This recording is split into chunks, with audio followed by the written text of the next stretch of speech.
ใช้เงือพวกเน็ตด้วยหนามีดอกกองเดียวมู่หลาไปนี่เยตาจบแนวปุซึ่งบรันเจลแกดาเปลบยุงมากองตาป่งกายเปลบยุงอาคือปูป่งเราจะแปลงโบพลังนองเขียว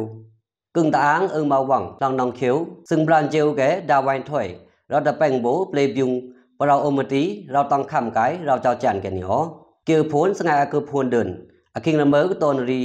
ซึ่งบรันเจลแกดาไวน์ถอยเราจะแปลงหาวเปลบยุงอาคือปูป่งพเราจะจันอาคิงละเมอปุนรีทันนินกจิดาโบเจไฟตาเราจะแปลงโบเปลบยุงมากองตาป่งหอไข่โมเกี่ยวพ้นสง่ายอาคืออูเดินมาซึ่งบรันเจลแกดายังเปิลเราจะแปลงเปลบยุงมากองคือพันป่งที่ก้อยตำนางตาอังเทียนเอาตะปลอดตาสขานติมกงอาแกปเราต้องคำหอซึ่งบรันเจลแกนินแกดันจังหาวกตึกกระแปงรถเกี่ยวพ้นในโดมาบาเคอร์อันแกกระเทียมหกอุ่นบันนี้ตอนสง่ายแกเปลวลุยหาวขอบปลาบังทุกเลยแกอาวันเลยคังกึ่งตาอ่างคังกึ่งอือเหอตอนดีกันนี่มาแกเลยได้แปลงหาวเปลบยุงบันนี้หอตาโคดินซึ่งบรันเจลแกนินแกปังกะเย็นเติงกุนามากางแกปะโบแทงแรงบรมซึกแกทีมหกดาเปลบยุงแปลงหาวบันนี้ตอนสง่ายหอ